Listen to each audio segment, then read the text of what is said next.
Bugün hekimler ve sağlık çalışanları terör, soykırım ve işgale karşı yürüyor etkinliği için toplandık.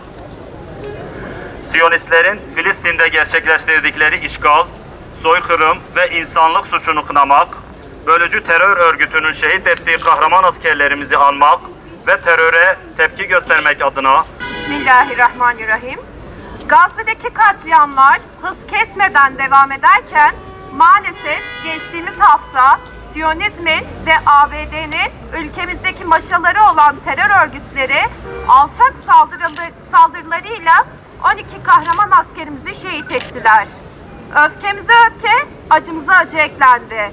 Bu hain saldırılar Siyonist işgalcilerin uzun vadedeki emellerinin Anadolu topraklarımız olduğunu bir kez daha hatırlattı. Ve Kudüs davasının yalnızca Filistinlerin değil, her Müslümanın derdi olması gerektiğini tekrar ispat etti. Sözde İsrail Devleti'nin bayrağındaki iki mavi çizgi, Fırat ve Nil nehirlerini temsil etmekte, bu iki nehir arasındaki topraklarda kurulacak büyük de bir devletin hayaliyle yaşamaktadırlar.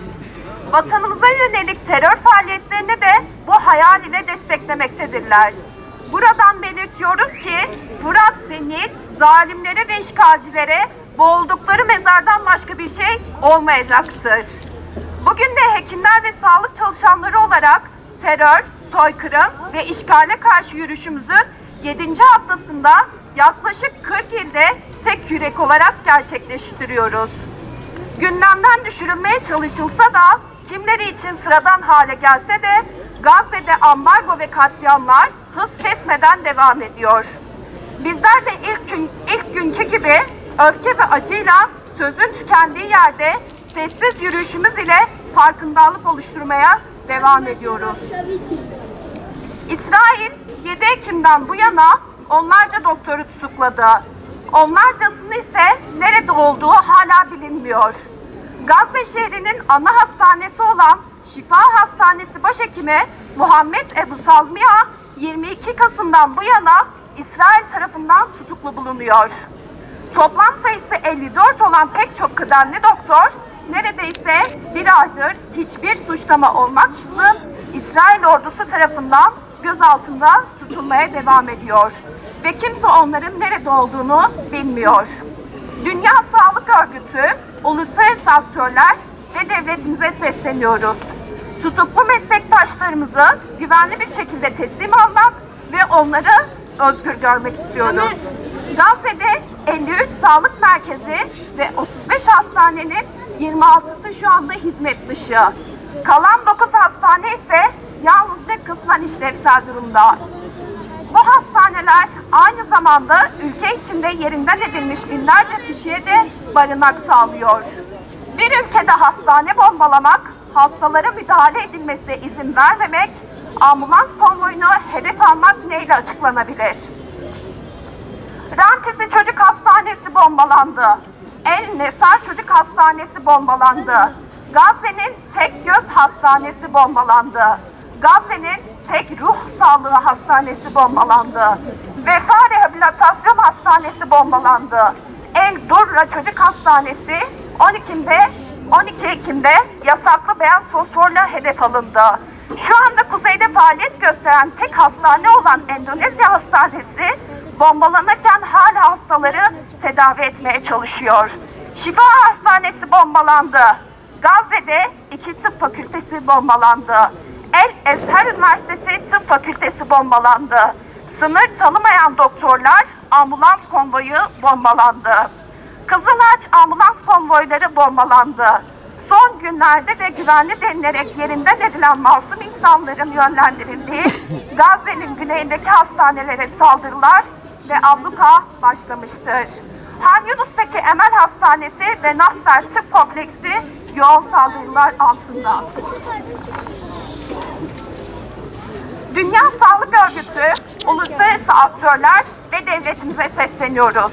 Kalan hastane ve tıp merkezlerinin güvenliğinin ve ihtiyaçların karşılanması ve yıkılan hastanelerin en kısa sürede yeniden yapılmasını talep ediyoruz. Doktorlar ve sağlık çalışanları kan görmeye, yaralı görmeye, aralıksız çalışmaya, uykusuz kalmaya, saatlerce ayakta kalmaya, ailesini günlerce görmemeye alışıktır.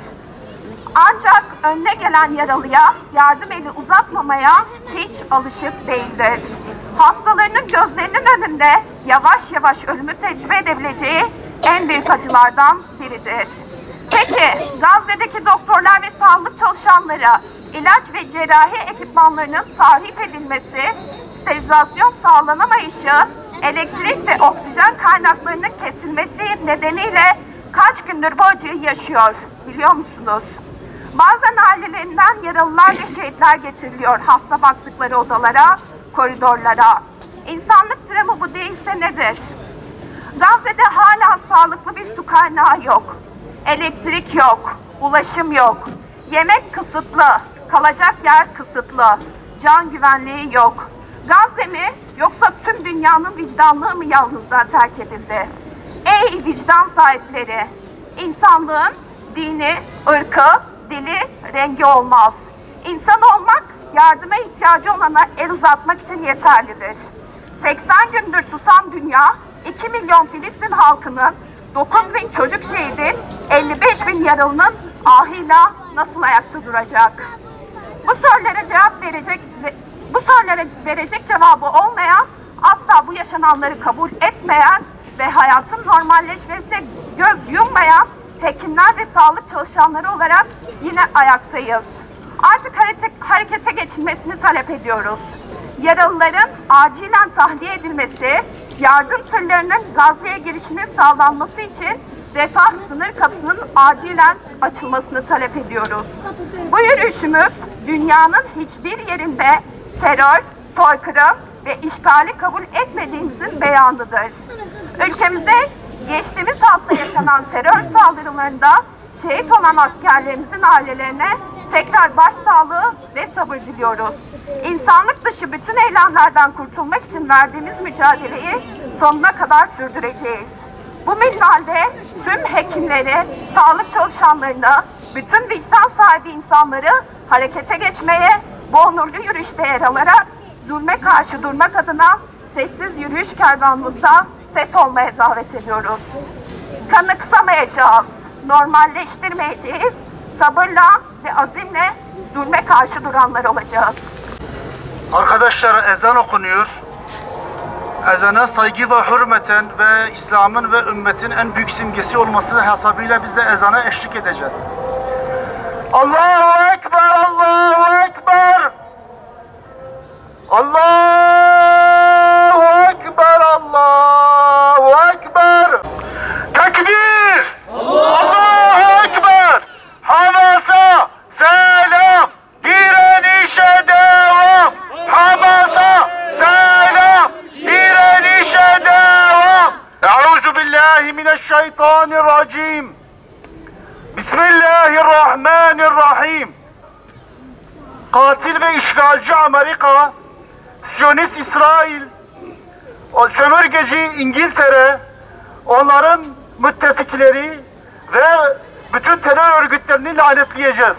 قُلِ اللّٰهُمَّ مَالِكَ الْمُلْكِ تُؤْتِ الْمُلْكَ مَنْ تَشَاءُ وَتَنْزِعُ الْمُلْكَ مِمَّنْ تَشَاءُ وَتُعِزُّ مَنْ تَشَاءُ وَتُذِلُّ مَنْ تَشَاءُ بِيَدِكَ الْخَيْرُ إِنَّكَ عَلَى كُلِّ شَيْءٍ قَدِيرٌ تولج الليل في النهار وتولج النهار في الليل وتخرج الحي من الميت وتخرج الميت من الحي وترزق من تشاء بغير حساب. صدق الله العظيم. سبحان ربك رب العزة عما يصفون وسلام على المرسلين والحمد لله رب العالمين. الفاتحة.